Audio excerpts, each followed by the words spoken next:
William Morrow and HarperAudio present This Is Not a Ghost Story, a novel by Amerie. Performed by Leon Nixon, January LaVoy, and Robin Miles. To Mommy, who knew I was a writer before I did, and to Daddy, this story's biggest fan, who read and reread every iteration of it. It began with a bright white light. 1. The house was an island of brick and wood and glass, surrounded by an ocean. The sea lapped up against the gray house on all sides, and John liked to imagine what it looked like from the outside. Did it bob upon the waves, or was it rooted to one spot? Was it anchored by a long chain or a sliver of underwater mountain peak?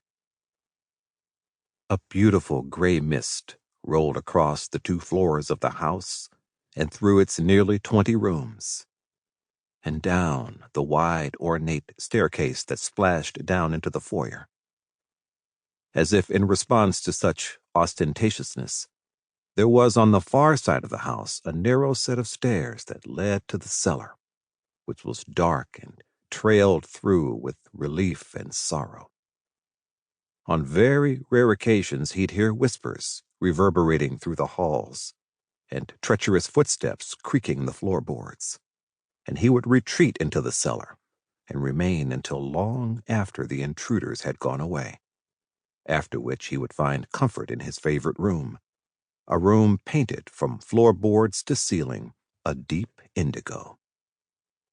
In addition to the indigo room's curious coloring, there lingered in the air a light fragrance, and it was here that he would hover, eyes closed and mouth curved in blissful contentment, until the comforting scent of apple and vanilla dissipated. Though it occurred to John that there must have been a before, he had no memory of existence outside of the house. There was no past to replay, no future for which to worry. Nothing else mattered. Nothing else existed. The house provided all. When he was hungry, a scrumptious feast would appear in the dining room, on a table draped with a lace tablecloth and set with blue and white china and silver. Plates of juicy meats and herb-seasoned grains and brightly colored vegetables and hearty, garlicky stews and puff pastries. When he was tired of being, he slept upon beds with mattresses stuffed with feathers beneath clouds of down-filled duvets, which he would hug tightly as he smiled himself to sleep. When he felt curious about the house and its secrets, he'd visit a small room lined with empty shelves and cabinets, and he'd stand very close to the wall on his right side. He'd listen and he'd wait, though he hadn't the slightest idea what he was listening or waiting for. And yet, this wall consoled him, made him feel part of something, whatever this something was. When he felt as if he were the only creature in the world, he would pat the house's worn walls and squeeze the lustrous banisters and would repeat simply, "Thank you. Thank you. Thank you," acknowledging its sentience, its care. For the house loved him, and you could never be alone if something loved you back.